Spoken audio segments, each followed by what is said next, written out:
get an extra 45 seconds added to my time? The committee will be in order. The time belongs to the gentleman from Texas. Ms. Bondi, the Attorney General can respond. Thank you.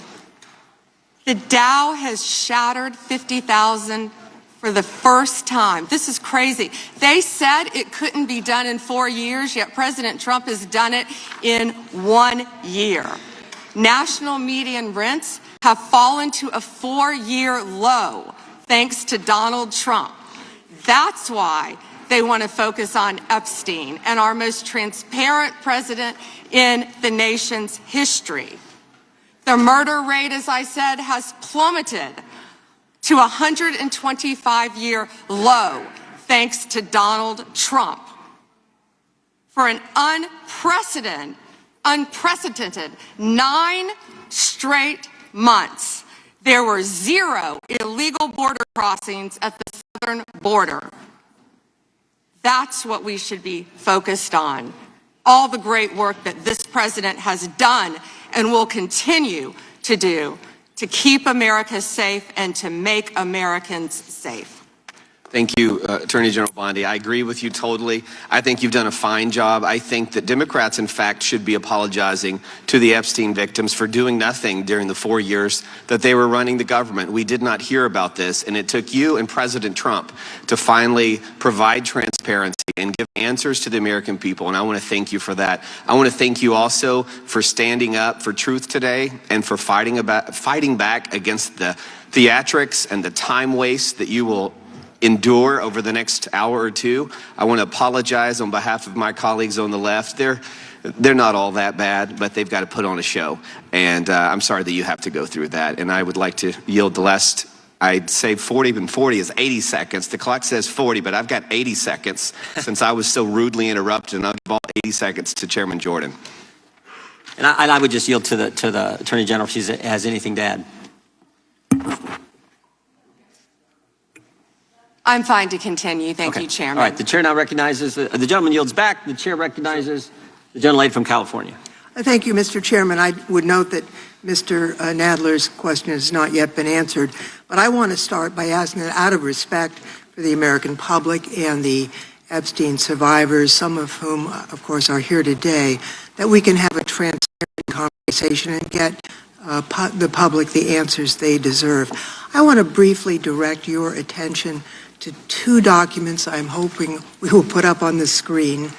In the first, an individual emails Jeffrey Epstein asking whether a woman identified as M was pro or civilian, and Epstein responds that she was a civilian, Russian, and fun. In the second email, Epstein writes to Steve Tisch about a Ukrainian girl, noting that she was, quote, a little freaked out by the age difference and stating that he would try to convince her not to return to Ukraine. He then instructs Mr. Tisch to call him, adding, I don't like records of these conversations. So I'd like to ask a straightforward question that really is either a yes or no answer. Do these emails constitute credible evidence, not proof, but credible evidence warning further investigation into whether Steve Tisch was involved in Epstein's criminal conduct? Do you think yes or no? I'm not going to play a yes-no game with you, but I will answer the question to the best of my ability. As I said, we will look and investigate any case involving any victim. I'm not familiar, there were 3 million pages, of course, with that email, but of course, we will look into anything. The documents have been released, 3 million. The redacted versions, we left them open for all of you to come view. I believe you view them. If not, will you have some copies? I'd like to. But could I finish, please? I'm not being rude. Please. I only have 5 minutes. No, yeah, and I only have 30 seconds based on your filibuster. You didn't give a yes or no answer, so let me just go further. Director Patel testified in this committee room that there was no credible information indicating that Epstein trafficked victims to anyone else.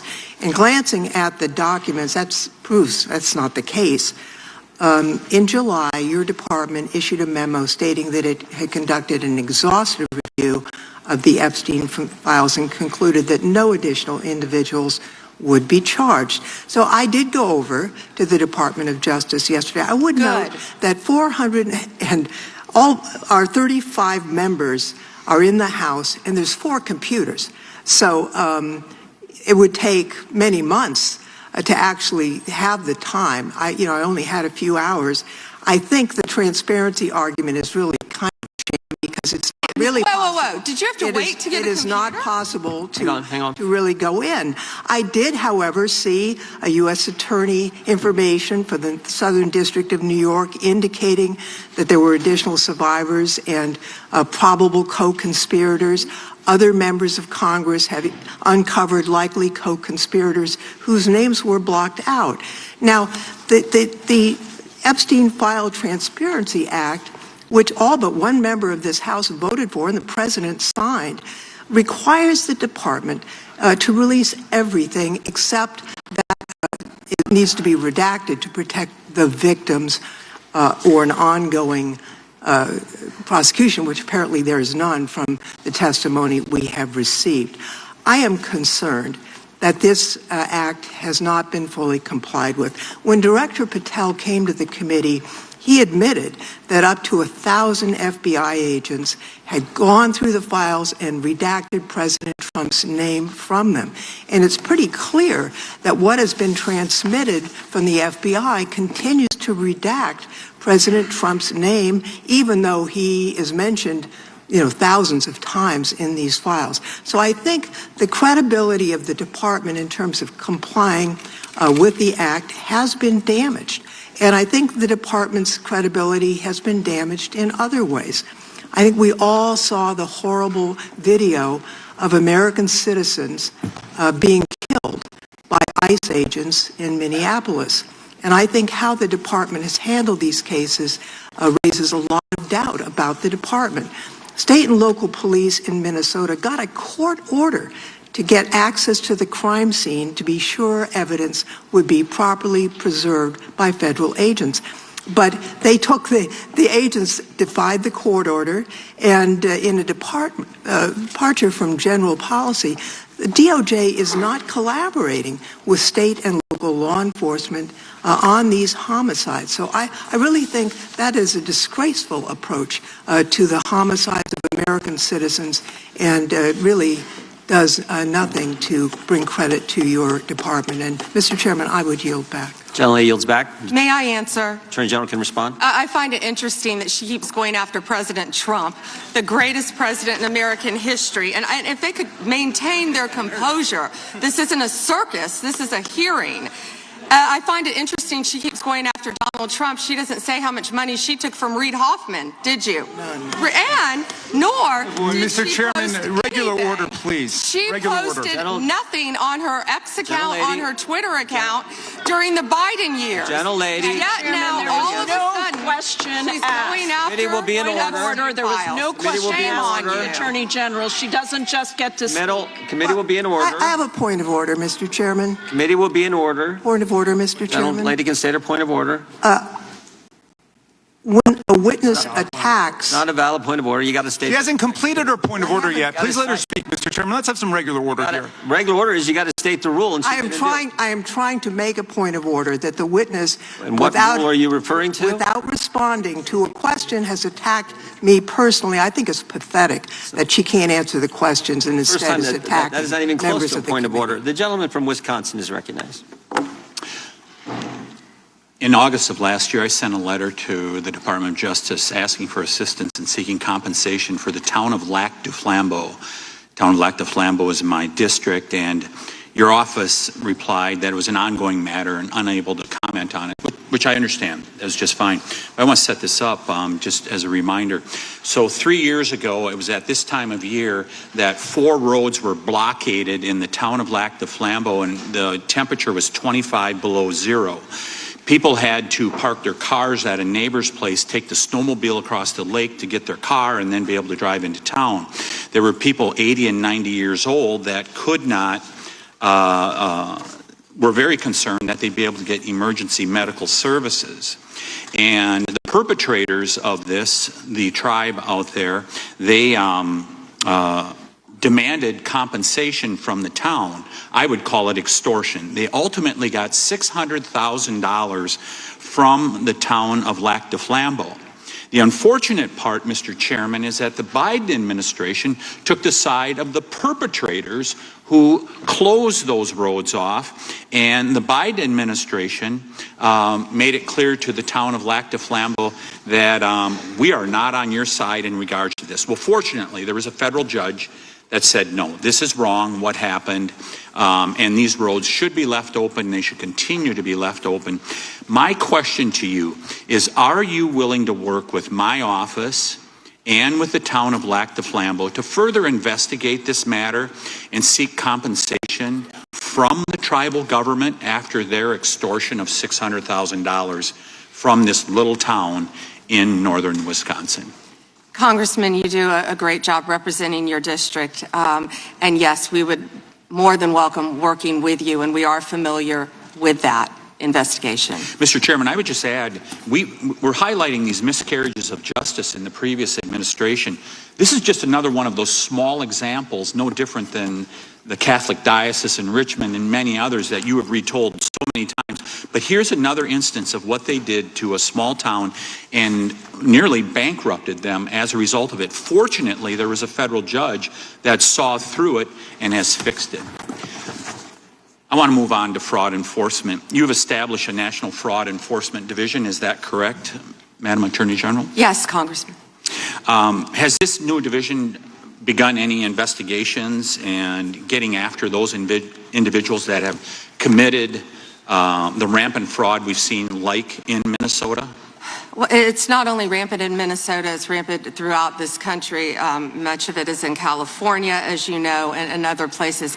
Yes, we are working on it actively. Our criminal fraud division has been working on it. We are expanding that. It was the Vice President's idea to come up with this amazing separate fraud division, which we are establishing and going nonstop, not only to expose the fraud in Minnesota, but around the country. It's taxpayer dollars that have been stolen from the American people, and we are committed to recovering that money and holding those people accountable. Mr. Chairman, I would remind everyone here, why did this happen in Minneapolis? Why did federal law enforcement have to go to Minneapolis? Because of industrial scale fraud. It was an assistant United States attorney that said, this is industrial scale fraud that's going on in Minnesota at this point. I sent a letter to our governor in Wisconsin. We're right across the border there. My district is only 20 miles from the city of Minneapolis. And I asked him to open the books for a federal audit on food stamps and Medicaid. Don't you think it would be a good idea for every governor to do that at this point? It protects the citizens, and I can't understand why that's not happening. And yes, I do think that's a great idea. It's happening around this country. And when our new division with Colin McDonald is established, it's established. When Colin is confirmed, he's amazing. I think you've met with him, you said, Chairman. When that is established, we're going to work on both sides of the aisle. That's what we want to do, to stop fraud in every city, in every state, in this country. We will continue to fight for the American people. So you would encourage every governor across the United States, after what we have seen in Minnesota, what we almost certainly know is happening in other states, you mentioned California, you would agree that every governor should avail themselves of federal resources to make sure that this industrial scale fraud is rooted out to protect the taxpayers of the United States. Is that correct? Absolutely. Mr. Chairman, I yield back. Gentleman yields back. The gentleman from Tennessee is recognized. Thank you, Mr. Chair. First, I'd like to thank you for holding this hearing and holding it in a proper fashion as you have. Secondly, I'd like to thank all of the victims of the Epstein case who've come here to attend this hearing, for doing it and for being brave and trying to move this justice forward. I apologize, I can't do it, but the Attorney General not recognizing you, that's embarrassing. I am from Memphis, General Bondi, and Memphis does have the task force there. The Memphis Safe Task Force has been operating in Memphis for several months, and we do have a Democratic Mayor, Paul Young, and he's not against the task force. but he is against ICE being in Memphis, and he's not in favor of the National Guard being in Memphis. And I concur with him on those positions. I think the DEA being there, the alcohol, tobacco, and firearms, the FBI, who have been in Memphis in other ways, having more people there is good for Memphis. Crime has gone down in Memphis, but it went down 25% before the task force got there under the direction of Mayor Young and Director Davis, Chief Davis. It's gone down about 15% more since then, and that's good. But I would like to comment that Mexico City's homicide rate has gone down 40% during the same time when Memphis has only gone down 25%. And that's not necessarily because of the task force, although the mayor says he thinks it's helped. So I thank you for that. You would agree, I presume, that violent crime in communities across our country is critically important, and that's why the task force is there. Is that not true? Yes, and if I can just add to that, I think the surge, the FBI, our FBI under the leadership of Director Patel, came in and did a surge in Memphis. Earlier. Prior to the task force. Yeah, and thank you for saying that about Mayor Young. He's been great to work with, and thank you. He's a good guy. He's a very good guy. One problem I've got with where we are in priorities here. A recent Department of Justice, National Institute of Justice report based on arrest records in Texas and in California found that undocumented immigrants were less than half as likely as U.S.-born Americans to be arrested for homicide. And this pattern holds for assault, sexual assault, robbery, burglary, theft, and arson. Half as likely to be arrested for drug offenses. So I ask you, and I've written to you about this, there are TV ads that run that say to local law enforcement, specifically, says, are you tired of having your hands handcuffed because you can't do the things you wanted to do when you joined, and if you want to do something different, join ICE and you'll get a $50,000 bonus and we'll pay off your debts, student debts, and we'll help you with pensions, et cetera, et cetera, et cetera. So they're encouraging local law enforcement to leave local law enforcement and go to work for ICE. We need people working in the front lines and local law enforcement to protect our citizens from the worst of the worst. The worst of the worst are not the immigrants. The worst of the worst, records show, are native-born Americans, and they are committing crimes that hurt our citizens in our cities, and you're working against it, and thank you for that. But by trying to get our local law enforcement, where we have an undercount of officers in Memphis, to leave Memphis and go to work for ICE to deport people is a wrong priority. Why are we trying to get people, policemen who are working on the front lines, to leave the front lines, take the $50,000 and go to work for ICE and instead of working to fight the worst of the worst? Congressman, I have not yet seen that commercial, that ad. I would argue that we need strong people in both local law enforcement, state law enforcement, and all of our federal agencies working together. I've seen some of the worst violent criminals who were in this country illegally. We both know that. And in Memphis, working hand in hand, I want to stick with Memphis and your mayor and what you discussed, because there have been nearly 6,000 arrests as of February 8th, and I think you agree with this, in your district, and almost 600 gang members. What we found in Memphis, a lot of the gangs are local gangs. But 600 gang members were taken off the streets. Time, because I've only 40 seconds. I'm going to agree with you. Yeah. I thank you for that. And 148 missing children were recovered by all of us working together, and nearly 1,000 illegal guns were seized as a result of us working together. And I don't disagree with some of the things you said, but there are questions about those children, but it's a different thing. The fact is, ICE is running rampant, and you are not investigating them. When they killed Mr. Prete, and Miss Good, that was an execution, and you did not investigate it. And you tried to investigate Miss Good's widow, and you tried to investigate Mr. Prete. They were executed like Kristi Noem executed her dog. And that was wrong. And you should investigate those people, and you should investigate anybody that uses a weapon, federal official or not, for civil rights violations. I yield back the balance. Gentleman yields back his time. Madam Attorney General, anytime you need a break, just let us know. If not, we'll just keep going. The chair is now recognized for 5 minutes. Madam Attorney General, you're not allowed to exercise your constitutional rights in a way that tramples on someone else's, are you? No. No, you can't do that. I mean, you have a right to petition the government under the First Amendment. That doesn't mean you can come into this this room and start screaming at Mr. Raskin or me or anybody else and disrupt a congressional hearing. You have a right to protest on the street, but that doesn't give you a right to go into the Capitol and disrupt Congress. Something these guys talk about every day. You can't do that. So when Don Lemon said that he was exercising his First Amendment free press rights, freedom of the press rights, that's not really accurate because he was trampling on other individuals' rights. Is that true? Chairman, we will always protect our churches and the freedom of religion. And yes, that's accurate. First right mentioned under the First Amendment, right. Freedom of religion, freedom to practice your faith the way you think the good Lord wants you to. Right? That's right, under the federal government. And isn't it true that Mr. Lemon met at a shopping center with the rioters who entered City's church in St. Paul, met with them prior to marching to the church? He did meet, and this is a pending case right now, so I will only stick to what is in the four corners of the unsealed indictment, if I could, Chairman. Yeah, I'm There's a lot more that will come out. But under the four corners of the indictment, yes, he did. They had an operation called Operation Pull-Up. They said they were gearing for a resistance. They met in a parking lot, and they caravanned to a church on a Sunday morning when people were worshiping together. And Mr. Lemon said that he live streamed before entering the church with the rioters. Didn't he say we're going to head to the operation? Didn't he say this he said this on camera, is that right? Yes, Chairman, yeah. And more. That he was in Minnesota and that, as you said, they were gearing up for an operation. So you can't do that. This is why this is, I think, so important that this guy be held accountable, and I think why you guys have charged him and indicted him. Moving to the second subject here, will John Brennan be indicted? Mr. Brennan lied to the committee, which you're not supposed to do, last Congress, and we deposed him. He definitely, 18 U.S.C. 1001, we're all familiar with it.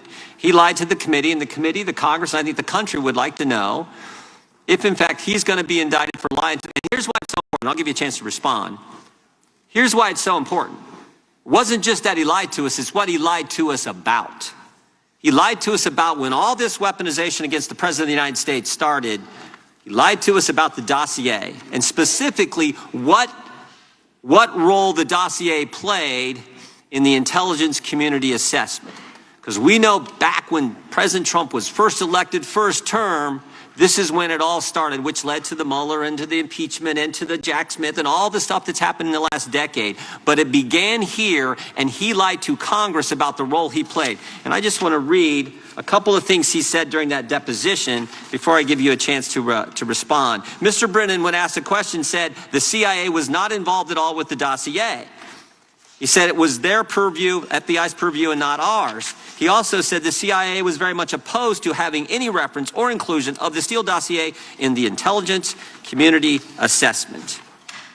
Well, that's interesting because declassified information declassified this past summer by the CIA says something entirely different. It says, Brennan, I want to put this one up if we have it. It says, Brennan ultimately formalized his position in writing, stating that, quote, this is released by the CIA Director Ratcliffe.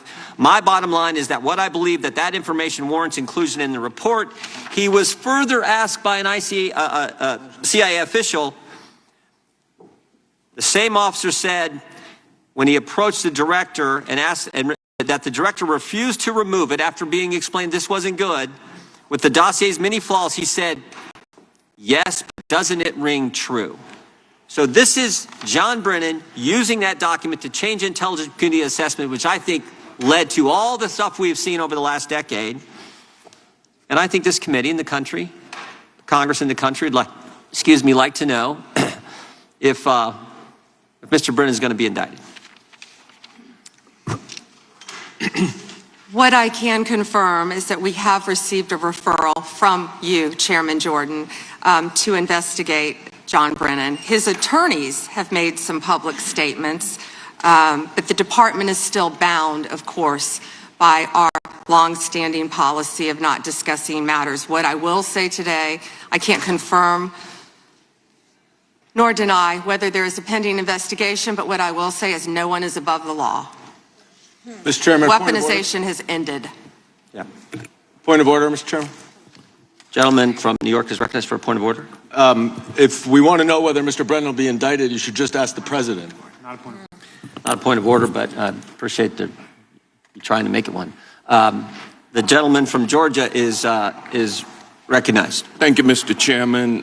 General Bondi, it's been reported that there were at one point 1,000 personnel assigned to the task of identifying and scrubbing Donald Trump's name from the Epstein files. Were those reports accurate?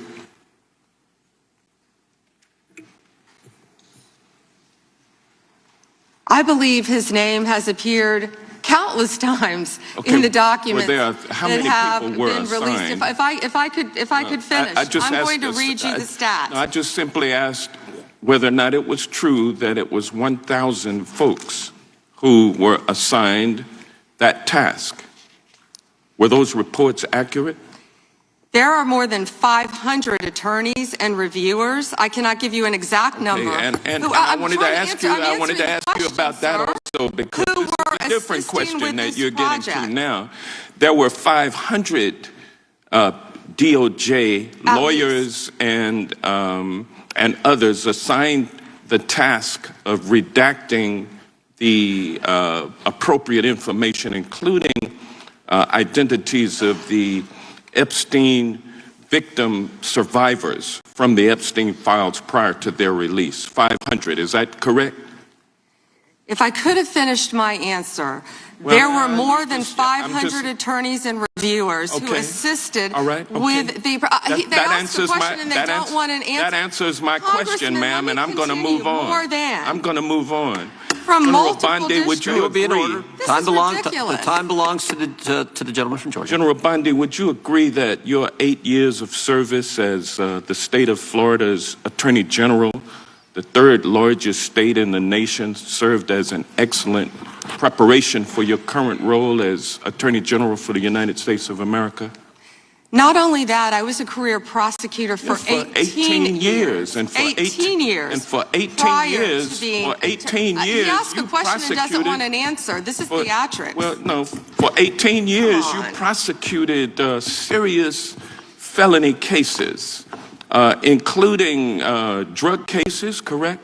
Oh, I prosecuted homicides, I prosecuted capital cases, I prosecuted domestic violence cases, I prosecuted multiple cases, and that's why I feel for all of these victims. And did you ask Merrick Garland this when you were sitting before him, sir? You also prosecuted sexual assault cases and child sex trafficking cases, correct? I answered that question earlier. I prosecuted multiple cases when I was a prosecutor. Bottom line, you're an experienced and seasoned. For 18 years. Mr. Chairman, will you remind her of the rules? The time belongs to the member of the committee. You are a seasoned and experienced prosecutor, correct? I think we've established that. Yes or no? Does he want an answer or not? I think he wants to say I want a yes or no answer. I think he wants to say I want a yes or no answer, but I'll live with what you have already said. Let me ask you this question. Clearly, in the prosecution of sexual assault cases, you are acutely aware of how important it is to protect the identity of victims of sexual assault, correct? I have addressed this multiple times. I think others were cutting me off when I was trying to. Well, I just simply asked, are you aware of the fact that it's vitally important to protect the identity of sexual assault victims as you prosecute the people they accuse of assaulting them? Isn't that correct? Excuse me. As we have said multiple times, protection of the identity of all victims of the victims are is protected. so very Who are important. protected under? Do you want me to answer or do you want to interrupt? Well, because you're not answering the question. You do a Jekyll and Hyde kind of routine around here, and I just want you to answer my questions. What does Jekyll and Hyde mean? Can you explain that? Well, it means you're nice to the Republicans and you turn like Hyde on Democrats. But let me ask you this, ma'am. We have the Epstein victim survivors here today, Representative Jayapal asked a simple question: if you would be so kind and honorable as to turn around and face them and apologize to them for outing them. I mean, how many lives have been derailed because your department was either sloppy and incompetent or willfully trying to intimidate and punish these ladies for coming forward? The time of the Which gentleman, was it? The time of the gentleman has expired. The gentleman yields back. The chair now recognizes the gentleman from Wisconsin for 5 minutes. Attorney General Bondi, my colleagues on the other side of the aisle have spent the past several months attacking the administration for doing exactly what the American people wanted when they overwhelmingly elected President Trump, securing our border and enforcing our immigration laws. I find it a bit ironic because this is the same party who just a few years ago were openly supporting strong immigration enforcement after witnessing criminal illegal aliens wreak havoc on the American communities. I have a short video I just wanted to play. Of immigrants. We're also a nation of laws. Undocumented workers broke our immigration laws, and I believe that they must be held accountable. They've committed a crime, deport them. No questions asked, they're gone. No great nation can be in a position where they can't control their borders. While we need to address the issue of immigration and the challenge we have of undocumented people in our country, we certainly don't want any more coming in. Every place in this country are rightly disturbed by the large numbers of illegal aliens entering our country. The jobs they hold might otherwise be held by citizens or legal immigrants. The public service they use impose burdens on our taxpayers. That's why our administration has moved aggressively to secure our borders more, by hiring a record number of new border guards, by deporting twice as many criminal aliens as ever before, by cracking down on illegal hiring, by barring welfare benefits to illegal aliens. Illegal immigration is wrong, plain and simple. When we use phrases like undocumented workers, we convey a message to the American people that their government is not serious about combating illegal immigration, which the American people overwhelmingly oppose. If you don't think it's illegal, you're not going to say it. I think it is illegal and wrong. Open the borders, my God. You know, there's a lot of poverty in this world, and you're going to have people from all over the world, and I don't think that's something that we can do at this point. Can't do it. Yes or no? Would you allow the cities to ignore the federal law? No. We simply cannot allow people to pour into the United States undetected, undocumented, unchecked, and circumventing the line of people who are waiting patiently, diligently, and lawfully to become immigrants in this country. So, Attorney General Bondi, what's the Trump administration, DOJ, doing to end the open border policies of the prior administration that saw dangerous drugs and criminal aliens flood our communities? Congressman, President Trump has worked tirelessly, as you know, to close our border, which is what the Democrats had asked for in that video. President Trump closed our borders on day one. He is protecting Americans. He is protecting our kids from the influx of drugs that were flowing into this country from Mexico. The fentanyl precursors that were coming from China. These precursors were taken from China into Mexico. And in Mexico, they were mixed and freely taken right into our country, along with gang members, MS-13, TDA, freely coming into our cities around our country, thanks to Joe Biden's open border policies. That has stopped under Donald Trump. It will no longer happen under this administration, and he is doing everything to keep Americans safe. And let me continue. When he was elected overwhelmingly by the American people, the majority of the American people wanted Donald Trump, one of the main reasons was border security and keeping Americans safe. And that's exactly what he did. And that's why today the other side sits here, they yell, they cut me off, they want to yell, they want to ask a question and don't want answers because they want to distract from all the great things that this president and this administration working hand in hand, and that includes Secretary No, who has closed our borders, and Tom Homan, who has closed our borders to keep Americans safe. And they're trying to distract from that, and they're not going to do it because the American people are smarter than that. They see through their theatrics.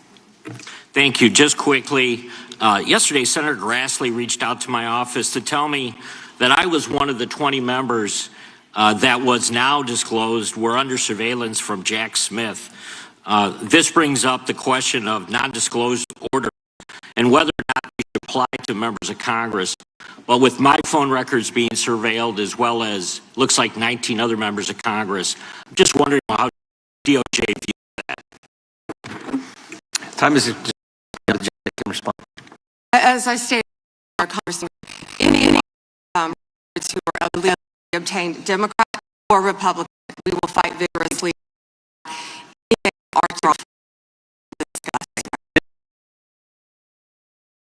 Policy. You can't do that now. The DOJ is not going to go do that and ask the judge for an NDO. Absolutely. Yeah, that in and of itself, how wrong it was. The chair now recognizes the gentleman from California. Thank you. Madam Attorney, you acknowledged earlier to Mr. Johnson that President Trump was mentioned and the release countless times, you said, in the Epstein files. I just want to play a video, though, for you that I think speaks to the frustration that many of these victims have. Of times Trump's name appears in the files, so it could at least be 1,000 times. Is that right? The number is a total misleading factor. We have not released anyone's name that we have not released anyone's name in the Epstein files that has not been credible. Director, could it at least be 1,000 times? We have released every piece of legally permissible information. Okay, you can characterize the numbers however you want it. You're claiming my time, Director. It sounds like if you don't know the number, it could at least be 1,000 times. It's not. It's not. Is it at least 500 times? No. Is it at least 100 times? No. Then what's the number? I don't know the number. I understand why the victims are frustrated, and the Attorney General acknowledged what Mr. Patel would not acknowledge, that it was way more than 1,000 times. But I want to move, Madam Attorney General, to weaponization of government. And yesterday it was reported that 6 members of Congress had indictments against him and were not returned by a grand jury. My colleagues have spoken about their frustration of being in having cell phone records. In 2017 and 2018, Adam Schiff and I had our cell phone records and email records combed through, not by you, but a different Department of Justice under the President. It was in retaliation for our role in the Russia interference campaign. An Inspector General report would find this improper and that the predicate for it was absurd. In 2020, after sitting on 2 committees that were a part of the President's first impeachment, an FBI agent leaked my cooperation in a national security case where my campaign was targeted. The President's FBI senior leadership authorized 2 statements to the press that said I was never suspected of wrongdoing and only helped the investigation. But that didn't stop the death threats or my GOP colleagues from referring me to an ethics investigation where Kevin McCarthy's chairman on the ethics committee would find the same thing as the FBI. Our current FBI director would then write a book called Government Gangsters and identify a long list of enemies. About a quarter of them have been either investigated or indicted. He listed me at the very top along with Adam Schiff, and during that same testimony refused to recuse himself when asked if he would recuse if any case came across his desk involving me or people on that list. Since that testimony, his department has put me under investigation with Senator Schiff for the nonsense mortgage fraud cases that we've seen. I get it. This is what the President does. I've priced it in. We have a bingo card at home that my kids have made of what will come next. I expected that the President would come after his enemies. But what I want to talk to you next is serious, and I did not expect this would happen, and I'd like your help on it. The President has inspired death threats against me and many sitting up here with me. In June 2025, an individual left 11 voicemails at my district office. On the voicemails, they said, "Get the message to him.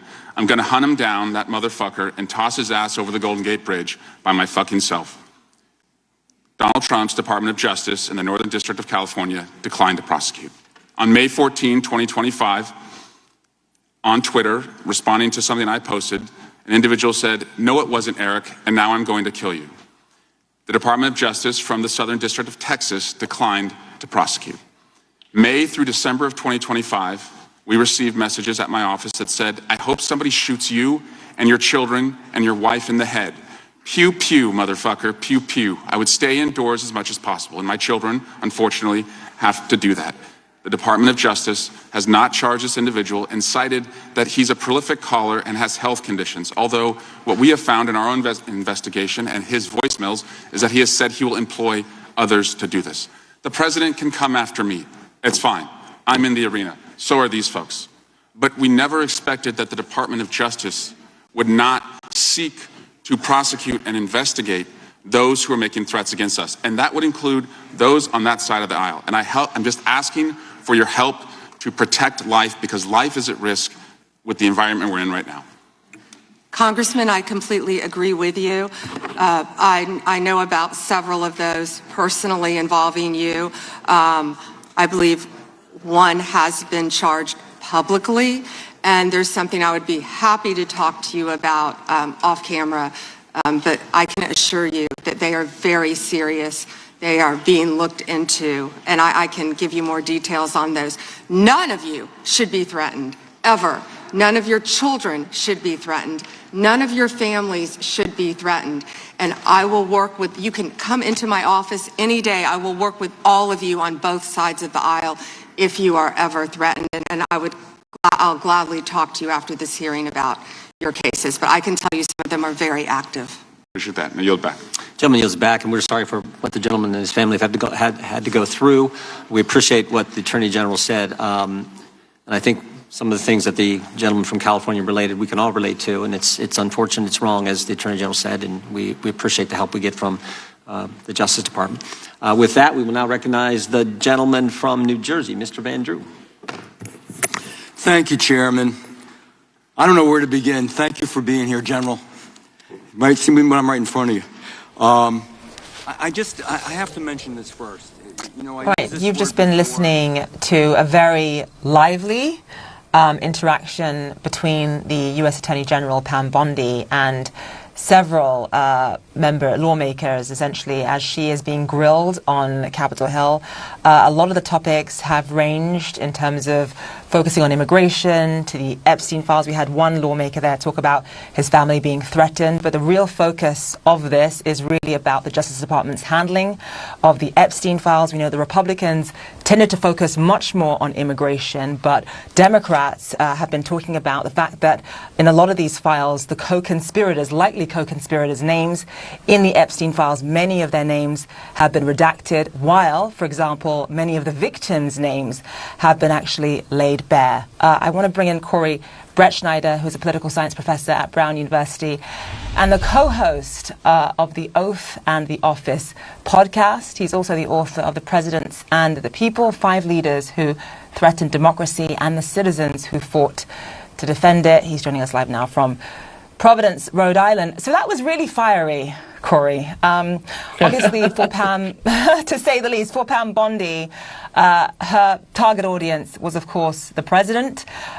She was very heated with Democrats there. I mean, what do you make of this particular performance? And also, for voters who are watching this at home, I mean, obviously, this is such a serious issue when it comes to the victims of convicted sex offender Jeffrey Epstein. What do you think that the voters on both sides of the aisle would have made of what we saw today in this hearing? Well, I think your first point is really explains what we've been watching, which is that unfortunately this Attorney General, although she's not supposed to be the president's lawyer, she's supposed to be the people's lawyer, really only cares about one person and one person's reaction, and that's the President of the United States, Donald Trump. And Donald Trump only wants to see one thing, which is loyalty, making him separate from the Epstein investigation, denying the facts of his obvious involvement, thousands of mentions in these files. And she was really trying her best to please him as he watches this hearing and to show that she is a loyalist over all things. The real story here, to my mind, is the destruction of the Department of Justice. You mentioned the Oath in the Office podcast, my podcast that we interviewed Preet Bharara, who famously was a legendary prosecutor, U.S. attorney in the Southern District of New York. And what we speak about on that podcast is how different things were when he had that office. The Department of Justice used to be a prestigious institution, independent from political prosecutions like the Comey case or James, the prosecutions that are happening, and really valued. And what Bondi has done, and really this was a large example of it, is destroy that independence, certainly. I mean, Preet Bharara talks about the fact that he wouldn't even call, he was concerned to even take a phone call from the president. That's how different things were. Now, the Attorney General is taking her commands from the president and performing in an embarrassing way to really just, as you said in the beginning, impress him. If you were just to watch this and analyze it, it did appear, Corey, to be two very different hearings.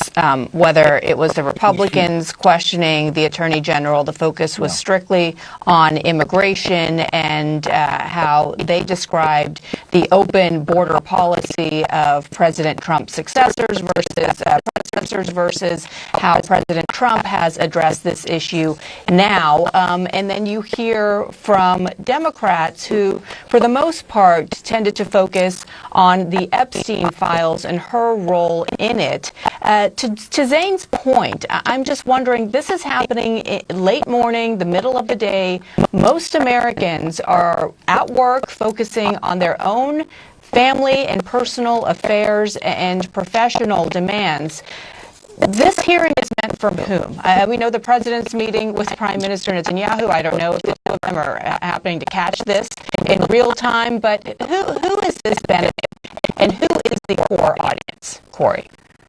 Yeah, I think it is the President of the United States, that President Trump. If he's not watching now, he'll certainly hear about her performance.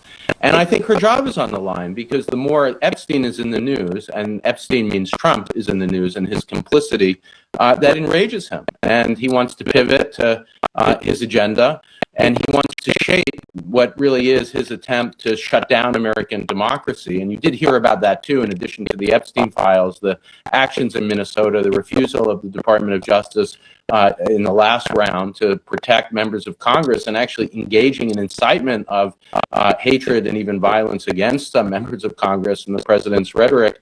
You know, he's trying to make that narrative his own. And the more it slips into either threats to democracy or Epstein, her job is on the line. So that's what you're watching. And, you know, let's talk, too, about the way she reacted to so many of the questions, the frustration, the yelling.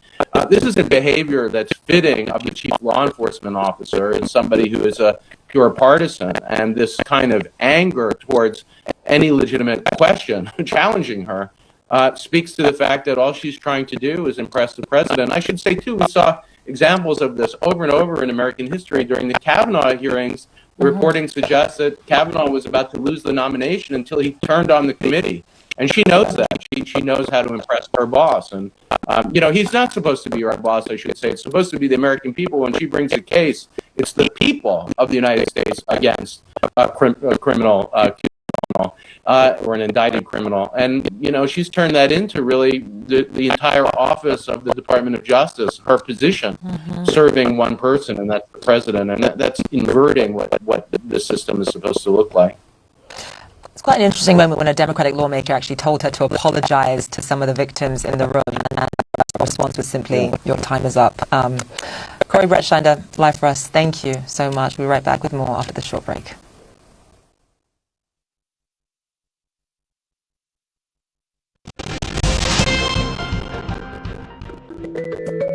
This is my first visit to this conference. I listened to the Mines Minister, and it is extraordinary. The potential, the degree of commitment, the staggering investment dollars being talked about and already flowing and underway. I don't think we've ever seen anything like this in terms of the commitment to make it happen. So Saudi Arabia wants to move beyond extraction, right? I mean, they're pretty mining thing. They've been focused so much on oil that they sort of ignored the fact that they were also mineral rich. But they want to be a hub not only for extraction, but for processing as well. Given the progress they've made here, I would say that in 10 years, they could be a very substantial force in the global mining industry. Like, if you think about it, they have the resources, the mineralization is there, they have the capital available, but what they need is the skill sets, the experienced people to come in and partner with them to make it happen.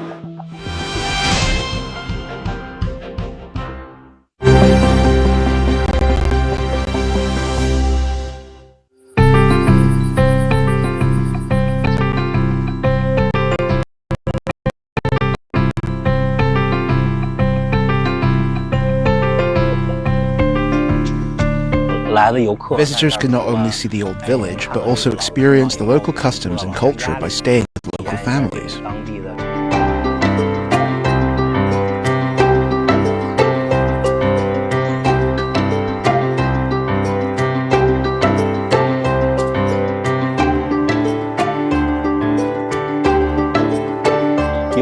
In ancient times, it was a large family clan, so the village was carefully planned and developed. Each courtyard has a sense of privacy and connection with the others.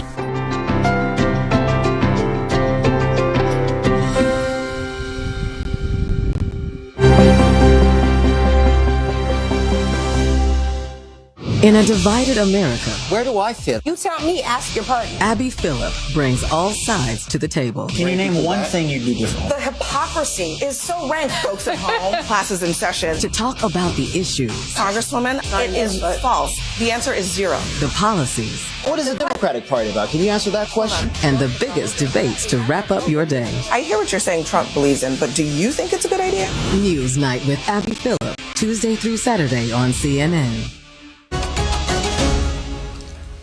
All right, right now, Israeli Prime Minister Benjamin Netanyahu is at the White House meeting with Donald Trump. Two Israeli sources tell CNN the leaders are discussing options for possible military strikes against Iran. Just as President Trump says he's considering deploying a second carrier strike group to the Middle East. Now we're joined by Stephen Cook from the Council on Foreign Relations. His new book is called The End of Ambition, America's Past, Present, and Future in the Middle East. Stephen, it is good to see you again. We know that these two leaders are currently meeting at the White House. And Prime Minister Netanyahu, before heading out on this trip, said that ballistic missiles are essential principles going into any kind of peace negotiation. We know that Israel has been particularly focused and alarmed at how Iran has begun to reconstitute its ballistic missile program, which, given that the United States, along with Israel, had really set back its nuclear program, and how weakened the proxies are at this point. Many view that the ballistic missile program is the key to the future and the lifeline now for this regime. What are you expecting to hear from President Trump in response to those concerns from the Prime Minister?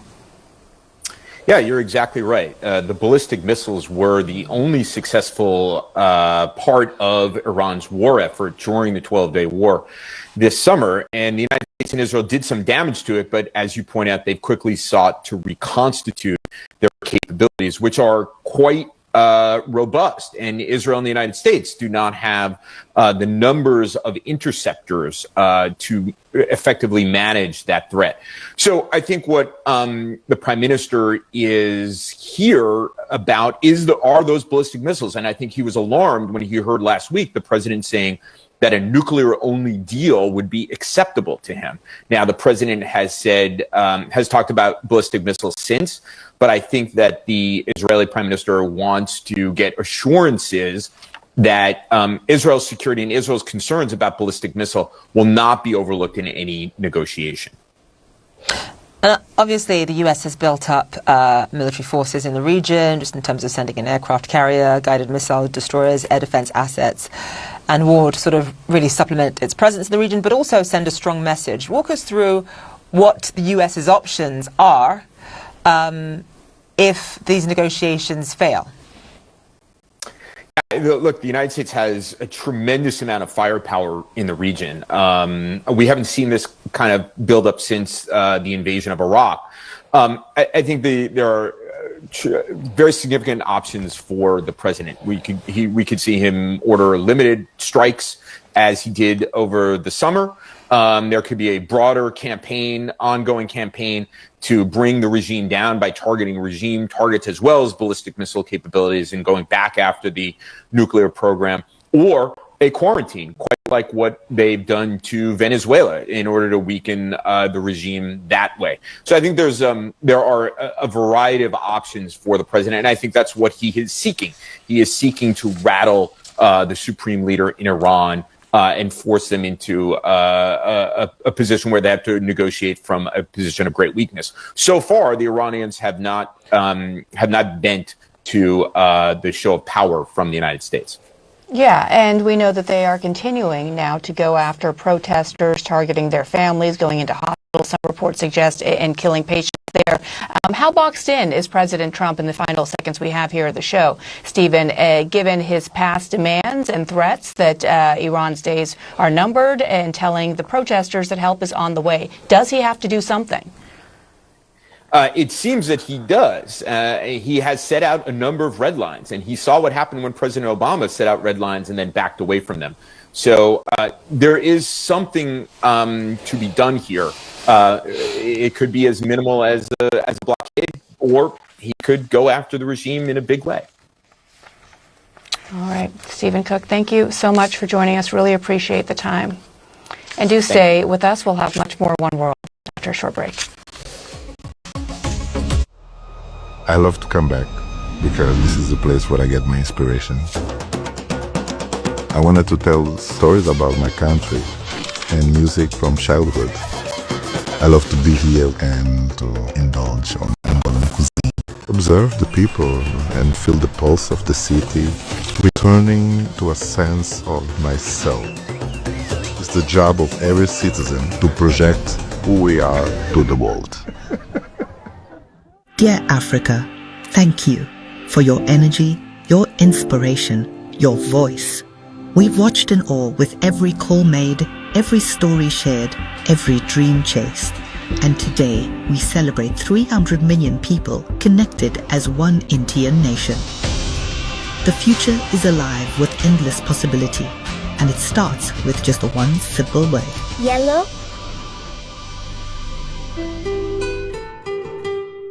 Today, we live in an unpredictable environment, and news races around the world at breakneck speed. It's a noble profession. Why do you keep us out? We want to keep you safe. We're war correspondents. My show brings you the latest news and top news makers. Can you tell me exactly about what's happening right now? If we don't learn from some of the things in our past, then we're due to repeat them. We also dive below the headlines. If we are not blinded by hate, we can teach others humanity. What does it feel like to be slapped with a 50% tariff? That's not a negotiation, Ambassador. Any questions? CNN, what were you thinking when I was trying to get the truth out of you and you were obfuscating? Well, I thought that actually you saw the contradiction. It's crucial we make sense of what's happening. Why do you want your country's future to be decided by U.S. military intervention? And fully understand what's at stake. If you can double down on that, amen. Amanpour, weekdays on CNN. CNN World Sport. Non-stop action year-round. I have a lot of things to give to the football. All the major events. I love where the game is going right now. What does it take for me to be even better? And tournaments. The emotions sometimes are impossible to control. The latest highlights. Women's sport is having a moment that it should have always had. And exclusive interviews with your favorite coaches and players. We're going to keep this thing rolling. You rock. Don't miss CNN World Sport, only on CNN. We try to be global and we try to be smart. What I want to hear are authentic voices of people who are passionate or intelligent, and that's the consistency that we try to get at. Fareed Zakaria, GPS, Sunday, CNN.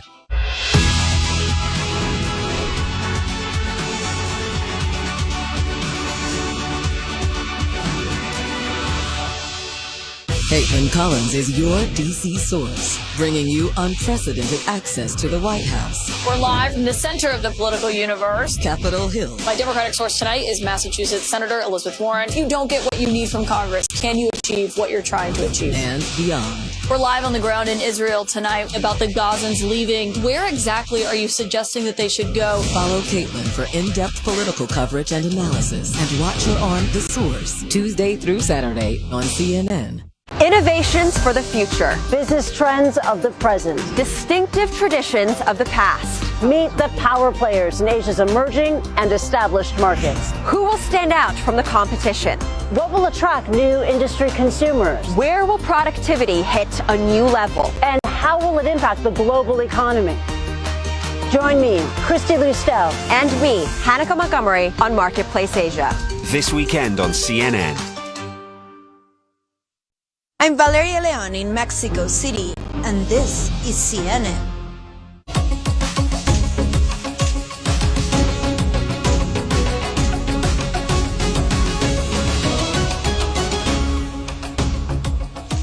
All right, coming to you live from New York, I'm Zain. And I'm Bianna Golodryga. You are watching the second hour of One World. Screaming accusations and a lot of insults. U.S. Attorney General Pam Bondi is on Capitol Hill right now testifying before the House Judiciary Committee, and it's been contentious from the very start. The Epstein files, immigration enforcement, and concerns over the credibility of the Justice Department all on the agenda. Yeah, but at times it sounded more like a shouting match than a congressional hearing.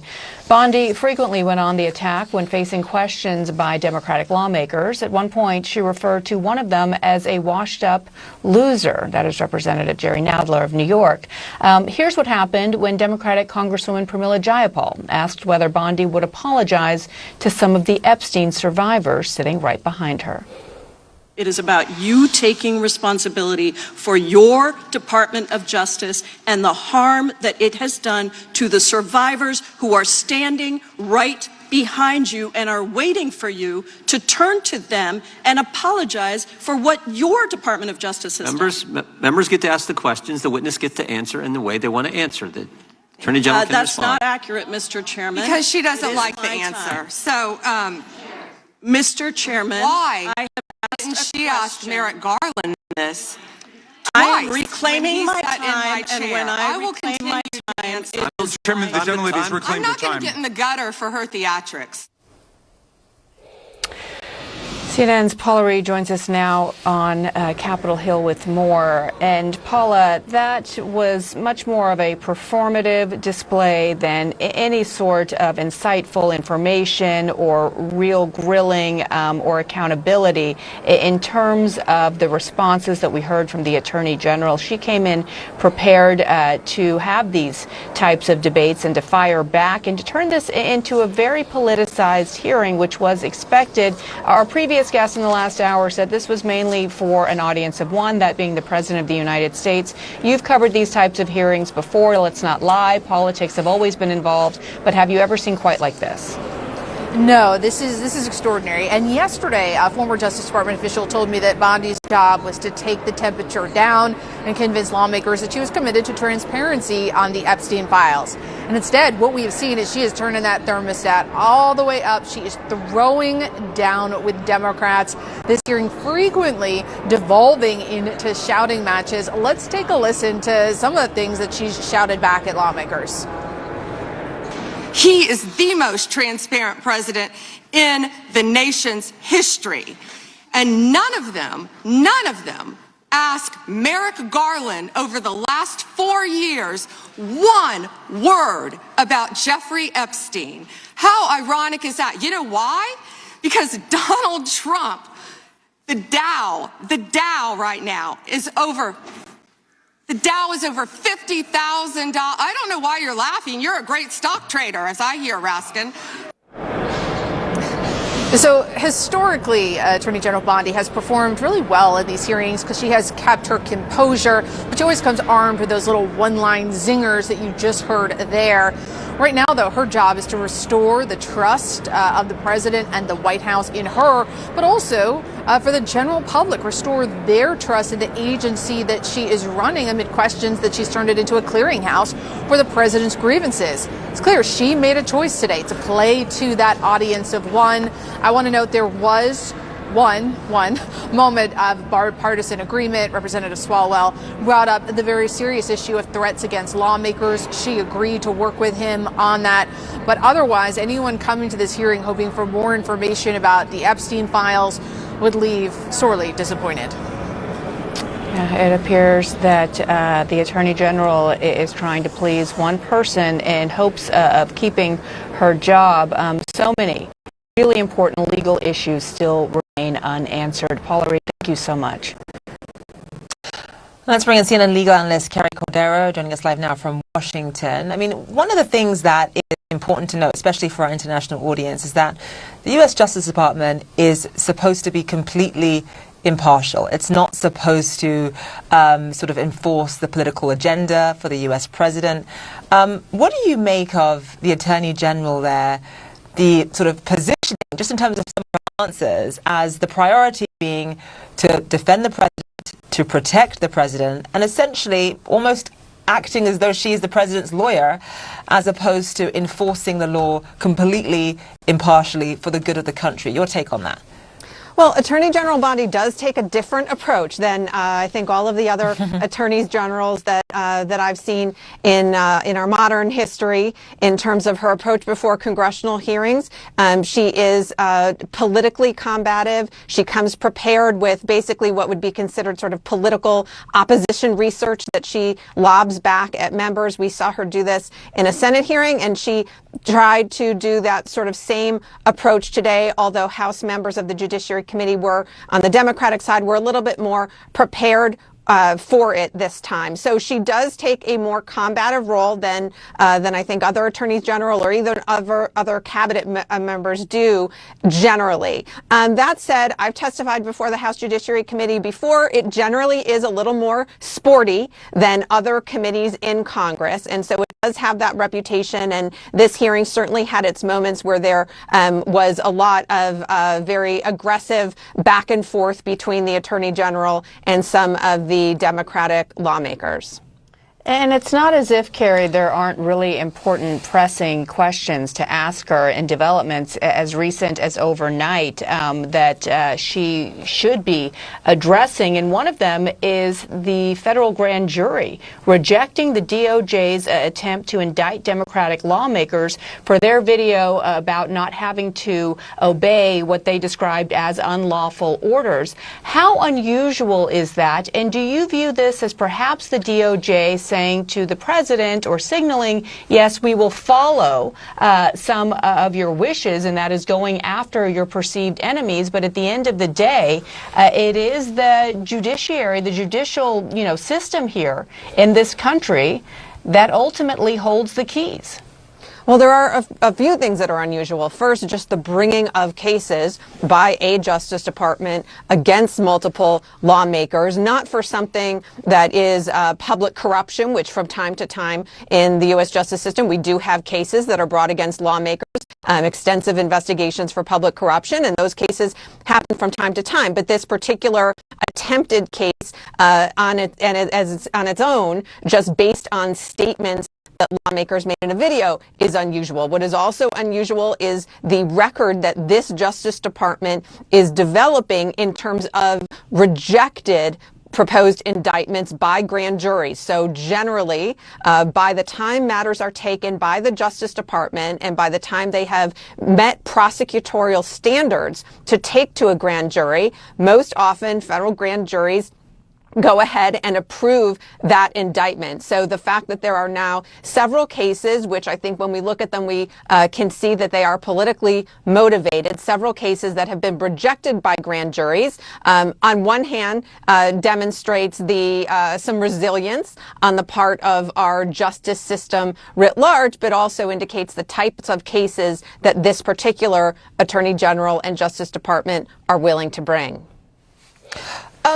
The president himself signed the Epstein Files Transparency Act into law just a couple of months ago, but obviously accusations are swirling since the release of millions of pages of files that the Justice Department went above and beyond just in terms of trying to protect likely co-conspirators by redacting their names and essentially releasing private information, identifiable information around the victims.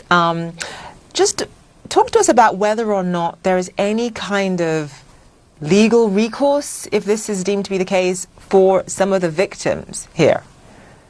Yeah, on this precise issue of whether there's recourse for victims who have now been identified through the files, I'm inclined to think there really isn't at this point. What the Attorney General has said and what she testified today in front of House Judiciary Committee was that if victims see that something was inadvertently released, that they can contact the Justice Department, and the Justice Department will fix it as soon as it is brought to their attention. It is a really high volume of materials that have been made public. The Transparency Act had timing requirements, and so it required the department to go through a high volume of materials very quickly. And I think the department has admitted that they have made some mistakes, and what they've said publicly is that they are willing to correct them when they're made. But I would note, with respect to this Transparency Act that was passed by Congress and was signed into law by the president, it is highly unusual, just speaking from the perspective of how Justice Department operations normally would work, to have investigative files that are released publicly. Generally, that type of information remains closed in files because information within those files can be revealing to victims. It can be derogatory information about individuals who maybe were engaged in unseemly behavior, but not that rose to the level of criminal activity. And so there are a lot of, from my vantage, there's a lot of complications in terms of implementing this law effectively. All right, Carrie Cadero, Live for Us, thank you so much. Thank you.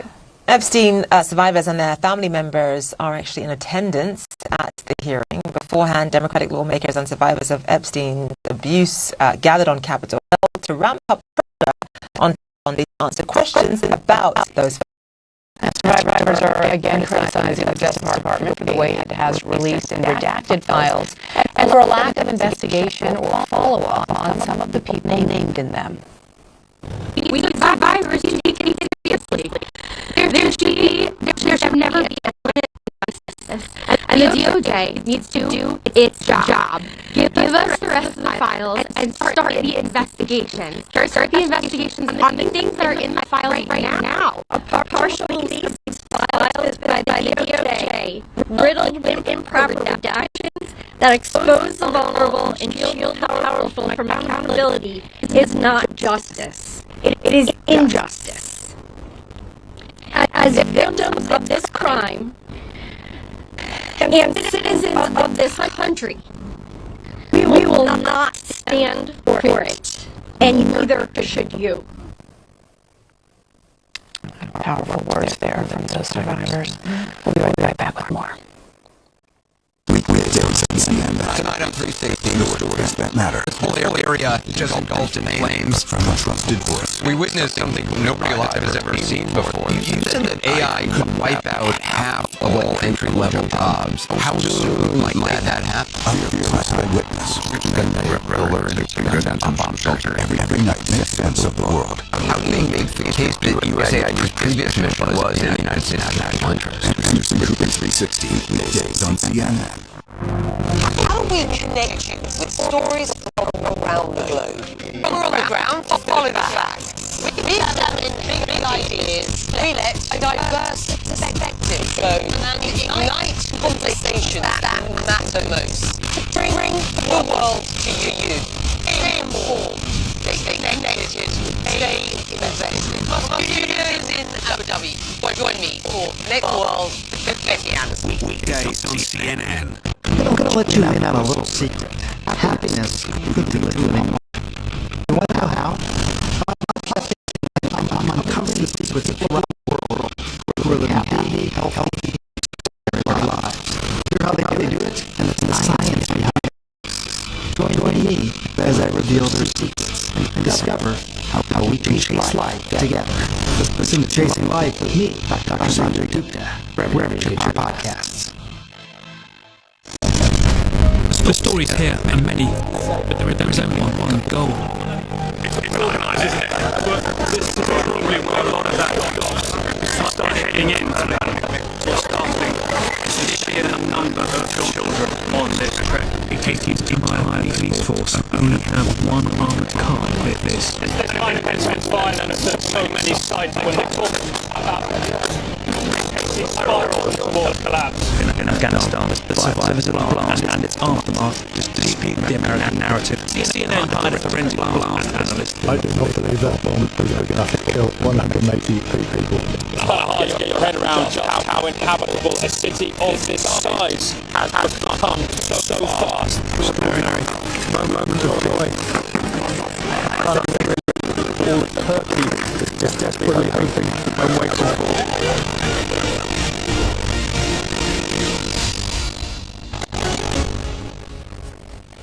Right, Justin Baldoni and Blake Lively are inside Manhattan Court today for a closed-door hearing on their messy legal battle.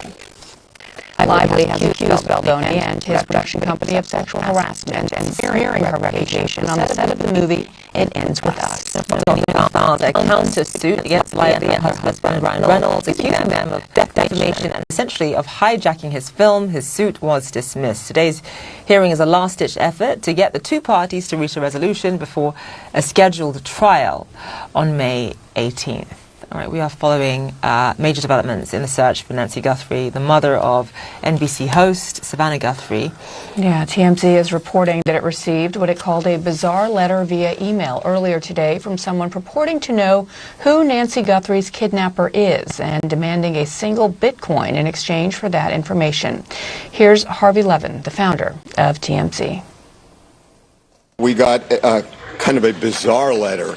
An email from somebody who says they know who the kidnapper is and that they have tried reaching Savannah's sister Annie and Savannah's brother to no avail. And they said they want 1 Bitcoin sent to a Bitcoin address that we have confirmed is active. It's a real Bitcoin address. And as they put it, time is more than relevant. This is beyond grotesque and just so cruel, and it all comes on the heels of Tuesday's significant new information in the case. Authorities released video and images showing a masked, armed person at Nancy Guthrie's door as the night she disappeared. Google was able to recover the video from Guthrie's Nest camera. All right, let's bring in CNN's chief law enforcement and intelligence analyst, John Miller, joining us live now. John, I have 2 questions for you, if I could ask them just in one go. The first is, with the TMZ email, I mean, how on earth do you even begin to know whether that is legitimate or real? And the second is, I mean, obviously we're all talking about this chilling video outside Nancy Guthrie's home.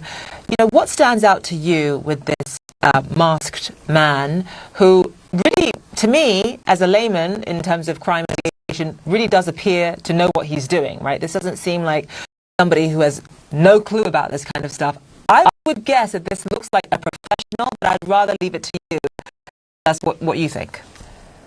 Well, let's tackle them in order. On the demand or the request for Bitcoin, a single Bitcoin in return for information on who the kidnappers are, this is another effect of technology or new technology on, you know, an old game, which is kidnapping for ransom. It's just a different twist. If somebody has information to provide, there is a $50,000 reward for information leading to the kidnappers or for the recovery of Nancy Guthrie. You could do that by calling that number and providing the information and qualifying for the reward. By coming at this sideways and using the anonymity of an email and the anonymity of pay me and then I'll tell you, leaves no guarantee. Is it worthy of discussion? Sure. If that can be a two-way discussion and they say, you know, give us some evidence that you have credibility and actually know something and we can talk further. But there's no sense, it's very much like the ransom demand that the family received, which is pay first and then on blind faith, you know, we'll deliver. On the second piece, Zain, what strikes me in the video is his head is not on a swivel. He's not looking all around. He's very confident about where he is and what he's going to do. Does that indicate he has a lookout in a vehicle who's doing all the watching for him? Or he's just very familiar with where he is? So there is a level of confidence there. And then, going to get that shrub and putting it up against the doorbell, my first impression about that, was amateur hour. Why not just tape the camera with a piece of tape? But, in talking to some of my colleagues, they said that would mean likely trying to manipulate the tape with those thick gloves or take the gloves off, risk leaving DNA. What he needed was something to obfuscate the view while he removed the camera from the wall. Yeah, and I know there had been a lot of questioning of where he positioned that gun. Many in the industry say that's just not a normal holster to carry right in the middle of your belt. So that does raise the question of just how organized and professional this really was. That's different from whether or not this is a person who's familiar with the home and the location. John, let me just ask you, it is now day 10, a very high-profile case. Plenty of opportunity for somebody who is holding Nancy Guthrie to release some sort of video, some sort of sign of life. We've heard the Guthries pleading directly with whoever may be holding their mother and also to the public. What does that tell you that we have not seen or heard of any proof of life at this point? More than what it tells you, it really raises questions. And these are the key questions, which are, where's Nancy Guthrie? Nobody knows. Was the ransom demand, after significant publicity about the case, really from the kidnappers, or was it an opportunist trying to cash in on an opportunity to extort the family? These are still uncertain, and part of releasing that video, even though that person isn't readily recognizable, is really to stir the pot and have people thinking and to reinvigorate those leads coming in, because you never know where this will go. Someone may have seen a pair of gloves and a ski mask in a garbage can a couple of days ago, and it didn't mean anything at the time, but it could be very significant now. Some vendor may said, I sold that backpack and a pair of gloves to a suspicious guy. Or more directly, somebody may just say, from the time this started, the person that I know who's always out and about has been, at home and not leaving and acting strangely. So, I mean, they're really reaching out for anything that comes in. All right, John Miller, live for us. I mean, this video, we're actually playing the video as you speak, and it's just so chilling. Still so many questions. What is in that backpack? Nightmare. What an absolute nightmare for the family. My goodness.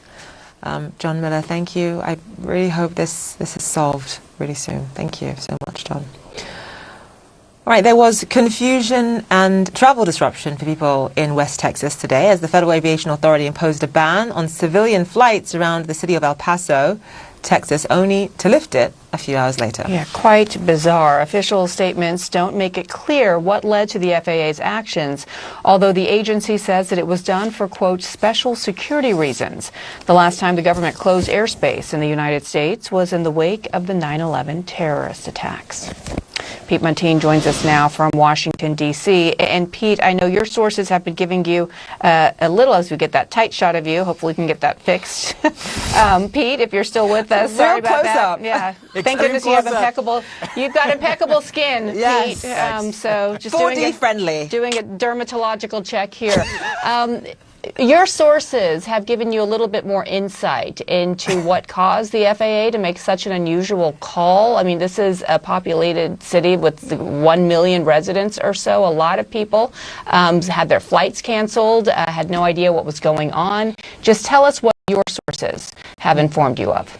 You described this as bizarre, and that is totally right. And now the mystery here for why this was put into place overnight is now unraveling. The Federal Aviation Administration's now ended this 8-hour-long restriction on all flights, including commercial flights, law enforcement, medevac helicopters in a 10-mile radius around El Paso International Airport. It was to be into effect for 10 days. And now multiple sources are telling me and our team here covering aviation and national security at CNN that this was all related to a Pentagon plan to use a high energy laser for counter-drone measures, meaning targeting drones. This new explanation that we're getting from multiple sources really flies in the face of the White House explanation, really undermines that explanation that says that this was all because a Mexican cartel drone breached U.S. airspace, causing this airspace shutdown. It now seems that the Pentagon did not clear this test with the Federal Aviation Administration, and the FAA put into place this ban out of fear for an impact on civilian flights. That's why this was so sweeping. You mentioned 9/11. This may be even more unprecedented than that. In 9/11, that was a nationwide emergency airspace shutdown. We knew the reason right off the bat. It was obvious because of the attacks on the World Trade Center and the Pentagon. But this was really without any explanation. Late overnight, Mountain Time in El Paso is one that's initially popped up. Also, there's never really been, with any modern precedent, a U.S. airspace closure over a specific area. There were restrictions over D.C. and New York that followed 9/11, but never something like this. So this was really, really quite unique. And now it's up to the federal government to provide a clear explanation of why this exactly happened. Although we now know it seems that the left hand was not talking to the right. The Pentagon wanted to use this technology. The FAA feared that it could impact flights, and that's why it shut down this airspace. Still not really clear if the Pentagon still plans to use this. We do know from multiple sources telling us there was a February 20th meeting planned between the Pentagon and the FAA on mitigating the risks to flights because of this high-powered laser technology.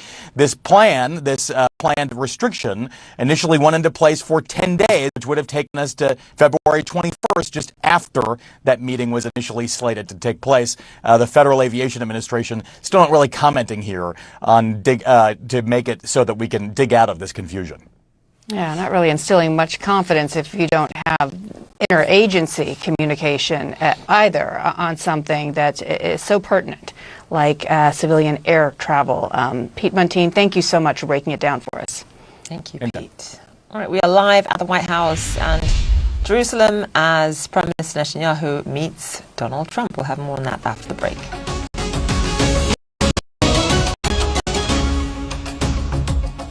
A new day has dawned. The continent reveals itself. For us, for them, for everyone. The time has come to unveil a new reality. Live the days, live the nights, see the endless opportunities, dream of the future, of all you can become, wherever we roam and however far we roam. Let's share our passions, carve our legacies, be all that you can be, moving forward without limitations, because the world is out there, ready to be explored. Pride in keeping its city clean. But why?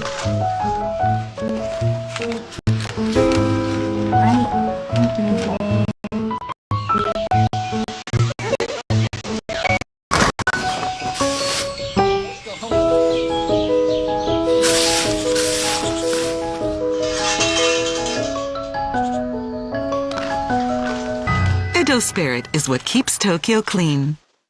This is Uganda's Bwindi Impenetrable Forest, one of Africa's most biodiverse ecosystems, home to mountain gorillas once nearly extinct. But thanks to local heroes and communities, their numbers have risen from 300 to nearly 460, a beacon of hope for conservation. Be part of the movement. Find out more on cnn.com/call to earth, in partnership with Rolex and its Perpetual Planet Initiative.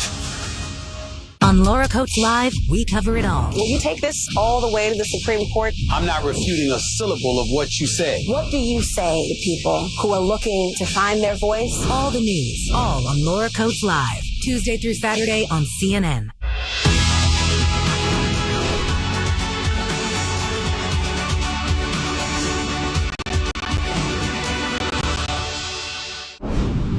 Why, particularly in Gaza, why has leadership failed here? Selfish, short-term interest. The allegations, I mean, this is chilling, stomach-churning stuff. Yes, it is.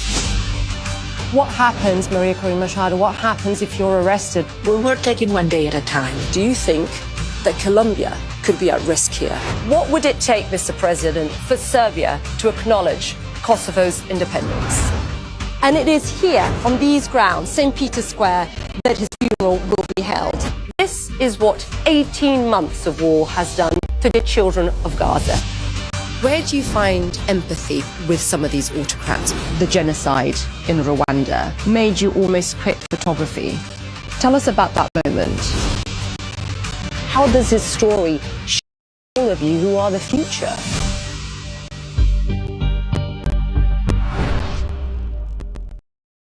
At the State Department, and this is CNN. All right, welcome back to One World. I'm Bianna Golodryga. And I'm Zain Asha. Iran is first and foremost on the agenda for the meeting between U.S. and Israeli leaders today. That's the word from Benjamin Netanyahu, who is at the White House for talks with President Trump. This is their 7th meeting since Trump's second term began. The Prime Minister says he'll lay out Israel's view and essential principles for negotiations with Iran. Sources tell CNN he'll also share fresh intel on Iran's military capabilities. For its part, Iran says it doesn't want war, but it's ready for it. We've got Jeremy Diamond covering the story in Jerusalem, but we begin with Kevin Liptak at the White House. And Kevin, we never know what to expect with this president. Many times when he's meeting with foreign leaders, the meetings are closed to the press until they are not. That was the case here as well. Should we be reading anything into the fact that that hasn't changed and the press hasn't thus far been invited in for questions? Yeah, you know, in my experience, when the president decides to hold a meeting with a foreign leader and not open it to the press, it's an indication that either he or his counterpart believes that there may be some disagreements at hand here. And I think that that could be very much what's happening today. Certainly, you know, these two have made a staunch effort to never put too much daylight between themselves. But this question of Iran and trying to pursue a diplomatic arrangement with Tehran is something that has caused a lot of skepticism, I think, among Netanyahu and his government. You know, they are, I think, fearful that the president may sign off on something that they don't necessarily believe will ensure Israel's safety and security. And to be sure, one of the imperatives Netanyahu will feel as he's sitting down with the president is to at least encourage him to expand these talks with Iran beyond just the nuclear issue. You know, that had been sort of a red line for the Iranians in these discussions, is that they only focus very narrowly on their enrichment of uranium, on their potential pursuit of a nuclear weapon. I think what Netanyahu wants to encourage is that this expands out to also include the ballistic missile program in Iran and its support for proxy groups in the region, you know, Hamas, Hezbollah, trying to encourage the president to include all of that in these discussions. How much sway I think he's going to have with the president remains to be seen. You know, Trump is at least publicly very optimistic that this diplomatic window remains open. You know, they had those discussions last week in Oman. They have agreed to talk again to keep these conversations going, and he seems at this point relatively hopeful that a deal can be struck, even as he amasses this military buildup in the region, as he talks about potentially sending another aircraft carrier. It seems, at least for now, that he's very committed to this diplomatic track. Right, Kevin, do stand by. Jeremy, let me bring you into the conversation. So as Kevin was just touching on there, you know, part of Netanyahu's goal is sort of to persuade President Trump to have a much more hardline approach when it comes to Iran's ballistic missile program. And then on top of that, sort of raising questions about how much Iran has been supporting Hamas and also obviously Hezbollah in Lebanon as well. To Kevin's point, how much influence is Netanyahu going to have over Donald Trump in this meeting? What is his strategy here? Well, the Israeli Prime Minister's influence with President Trump has really ebbed and flowed over the course of Trump's presidency. We have seen moments where the two have been very close, where the Israeli Prime Minister has gotten what he wanted out of the U.S. president, and then other moments where his influence seemed to be far less, and at times where he even seemed to rub President Trump very much the wrong way. But in this case, it's clear that there is somewhat of a divergence between President Trump's goals here and the Israeli Prime Minister's goals. And what the Israeli Prime Minister is seeking to do here is to get the United States back on the same page as him. And that is to not only seek a deal with Iran that would address its nuclear program, but also to make sure that the two other tracks, ballistic missiles and support for regional proxies such as Hamas and Hezbollah, that those are also included in an agreement. And Netanyahu's decision to fly there this week instead of next week as planned signals a sense of concern perhaps from the Israelis at the pace of these negotiations, at President Trump's comments just a couple of days ago indicating that he might be willing to strike a deal that only addresses Iran's nuclear program and leaves those other two issues on the table still. And so the Israeli Prime Minister is going to come armed with fresh Israeli intelligence pointing to Iran's efforts to rebuild some of its ballistic missile program since the United States and Israel carried out strikes in Iran back in June. He will point, of course, to the threat that those ballistic missiles pose to Israel, but also to U.S. military bases in the region. And he will also come armed with potential military options for striking Iran. One thing is clear, though, is even as President Trump is engaging very seriously in these diplomatic negotiations led by Jared Kushner and Steve Witkoff as two envoys on this matter, and many others we should note, he is clearly also keeping military options very much on the table. An enormous buildup of U.S. military might in the region, with one, now maybe two aircraft carriers headed to the region, dozens of transport planes carrying everything from air defense systems to other military equipment, fighter jets headed to the Middle East as well. And so that credible threat of military action is clearly still on the table, and the Israeli Prime Minister is clearly going there to discuss those military options just as much as he is going there to try and make sure that President Trump holds a hard line on those elements that we were just discussing. Right, Kevin Liptak, Jeremy Diamond, thank you both so much. We're joined now by Nadav Eyal. He's an Israeli journalist and senior research scholar at Columbia University School of International and Public Affairs. Nadav, it is good to see you. So as these two leaders are meeting right now, we know that Prime Minister Netanyahu's focus sort of secondary issue is the nuclear concern. It really is all about the ballistic missile program that Iran has started to reconstitute after the 12-day war with Israel last year. Iran views this as a lifeline, its last remaining lifeline for this regime to stay functional. Just talk about the position that puts President Trump in. How much daylight is there really between these two men? We know that question has been raised before and then only answered to see that they're more in lockstep than not. Is that the case? Or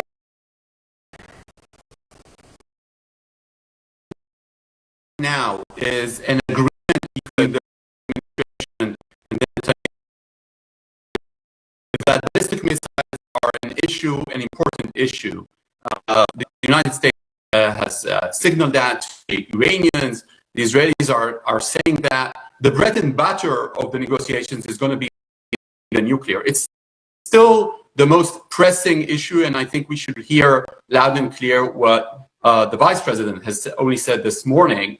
However, the ballistic missile is a strategic threat, not only for Israel, but to the region. This is how Israelis are pitching it right now in Washington. And for the Iranians,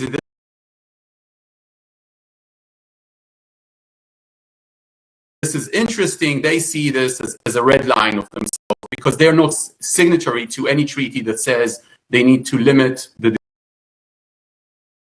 development of ballistic missiles. So they see this as a sovereignty issue. But in terms of the understandings between Washington and Jerusalem, what we have seen in the past is that they are limited compared to the way that they are sometimes reported. And obviously Iran is, of course, still reeling from the war, the 12-day war back in June, when obviously the U.S. struck and attacked several Iranian nuclear sites. We still don't know exactly how much damage some of those sites underwent, but just talk to us about what we know about how much Iran has tried to salvage some of those sites. So that's a key question. First of all, there's the enriched material. The enriched material itself is still being held by Iran, the enriched uranium. And one of the issues that has been discussed in the global sphere is the possibility that that enriched material will leave the country. Not only they will stop enriching, or they will enrich only in a very symbolic way, extremely limited, but also that that enriched uranium will somehow be imported out of Iran. Now, as to the devastation of the Iranian nuclear program, there was a lot of discussion about that right after the June war. And here's what I'm hearing from Western intelligence. The damage was extensive and severe to the nuclear program. And that's one of the reasons that, for instance, the Israelis, and not only the Israelis, other regional players are focusing on ballistic missiles, because they understand that this devastation of the nuclear program is at this kind of a degree. It would be very hard for the Iranians to rebuild. And they also understand that the red line made by President Trump as to the Iranians holding nuclear weapons or nuclear capability, this red line is going to be kept anyhow by the United States, as the president has said. Yeah, and we're looking at, Nadav, I don't know if you have returned, we're looking at a new image that was just released by the Prime Minister's office of the two leaders there meeting. Obviously, this is an important meeting for Prime Minister Netanyahu on multiple fronts. This is also an election year now, and important for him to showcase to his constituents how close he is with President Trump. Nadav, I think it would be very difficult for President Trump, after saying that nuclear program was obliterated just 6 months ago, to somehow view it as a win, to walk away from this with yet another nuclear deal, especially given how much he opposed President Obama. And forward with the JCPOA, but we shall see. Thank you so much, Nadav. We'll continue to follow lines out of these the meeting between these two men throughout the day, and we'll be right back with more.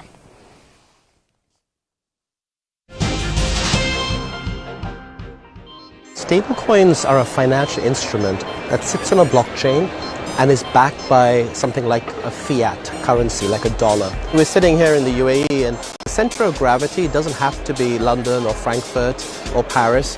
We have a very thriving crypto and blockchain ecosystem growing up in Dubai, in Abu Dhabi. So one of the things I like about it is the world is way bigger than just a few old cities in the US and Europe. And crypto reflects that. Crypto is truly international. It's kind of borderless. The blockchain and the internet, they don't, there is government control or surveillance, but they're truly borderless in many ways.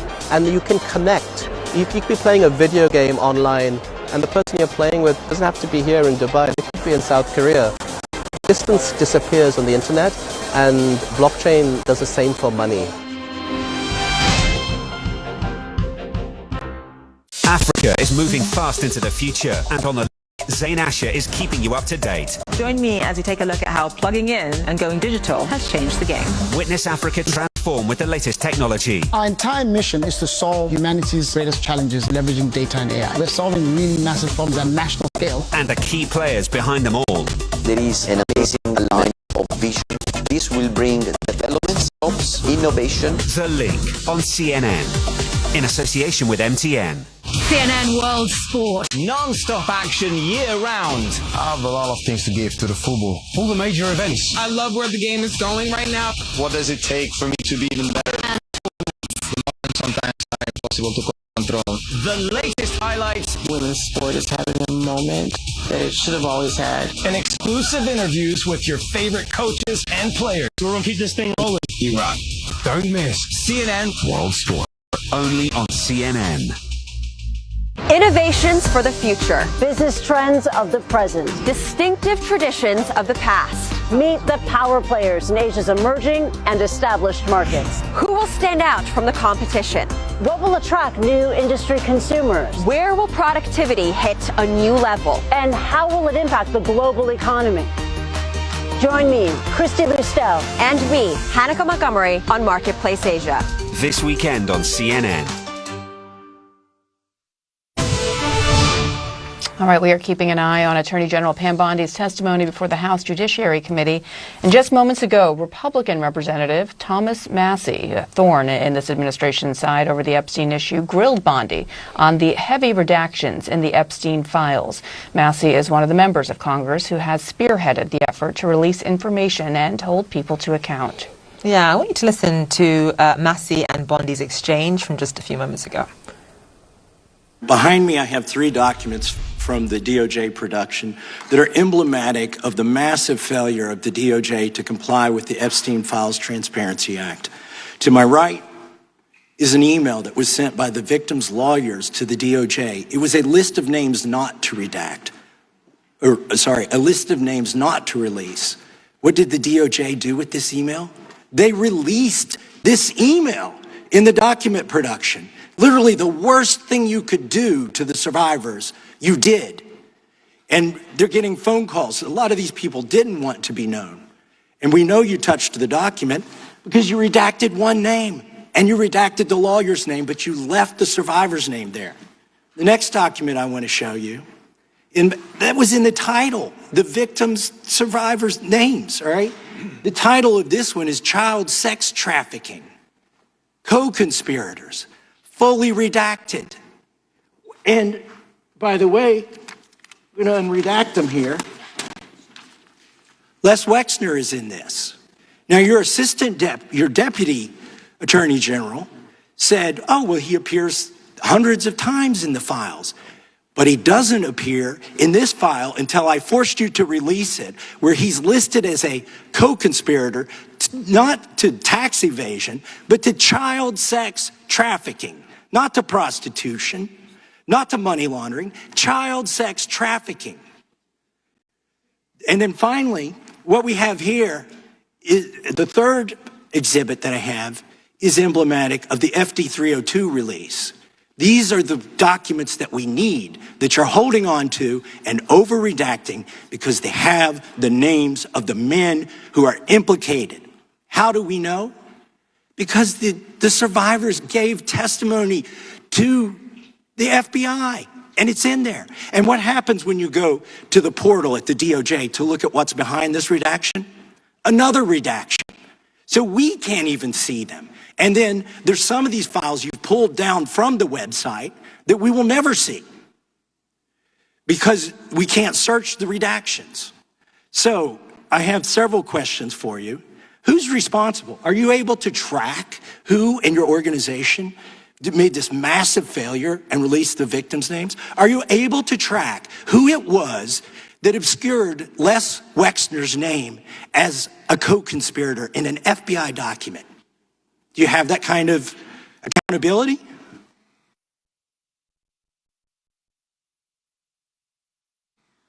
I believe Wexner's name was listed more than 4,000 times. Yeah, I already told you that. This is where he's listed as a co-conspirator. Can I finish my answer? Come on, let me finish my answer. We corrected that within 40 minutes. He was already, you're acting like everybody's trying to cover up Wexner's name. Reclaiming my time. I'm going to answer this question. Reclaiming my time. Mr. Chairman. This isn't how this works. Can I have my time back? Mr. Chairman. The gentlelady can give her answer. The time belongs to the gentleman from All right, I'm reclaiming my time. Can I give my answer? So I'm going to put the language of the bill up on the screen. Chairman, may I give my answer on that? It's a political joke, and I need to give my answer on that. We'll let the Attorney General respond, and the gentleman can move to his next question. It's my time. Within 40 minutes, you asked me a question. Within 40 minutes, Wexner's name was added back. Within 40 minutes of me catching you red-handed. There was one redaction out of over 4,700, and we invited you in. This guy has Trump derangement syndrome. He needs to get, you're a failed politician. You need to get on to these matters. Mr. Chairman, please restore his time and remind the witness of the... Yeah, obviously a really heated exchange there between Republican Thomas Massie and Attorney General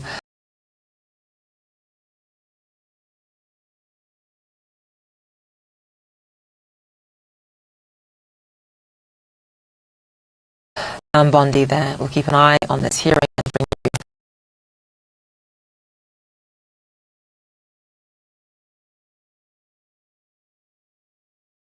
any updates that we have throughout the day. And still to come. Economic trends impacting the continent. Nobody has ever done this in Africa. Clearly, you're seeing something here. Nature and culture. I love music. Like music, this is everything. And the stories shaping Africa today. Exported to markets around the world. The next 5 years, what excites you the most? I think the digital economy is very, very exciting. I have this compelling need to do something for my people, for my continent. It's very, very important for us to tell our own story. The energy is amazing. Feels so good to be here. Here's a breakdown of what you can find out front.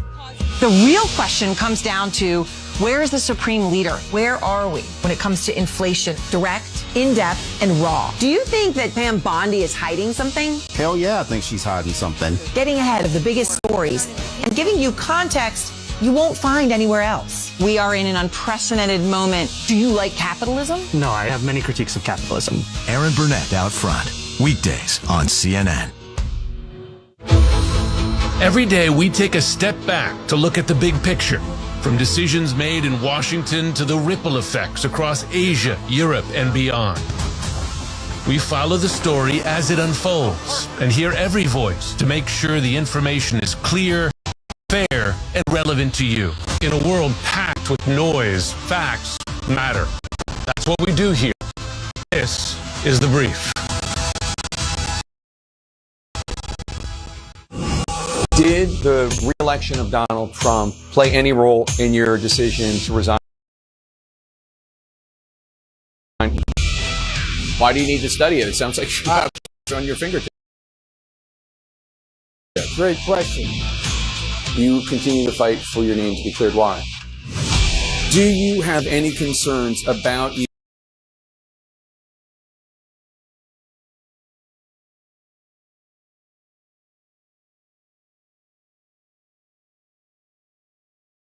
Elon Musk? There really is much more than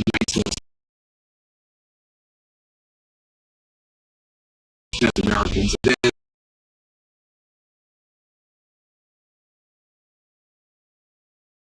Which divides us. A moment with huge consequences for the nation and the world. Watch The Lead, weeknights on CNN.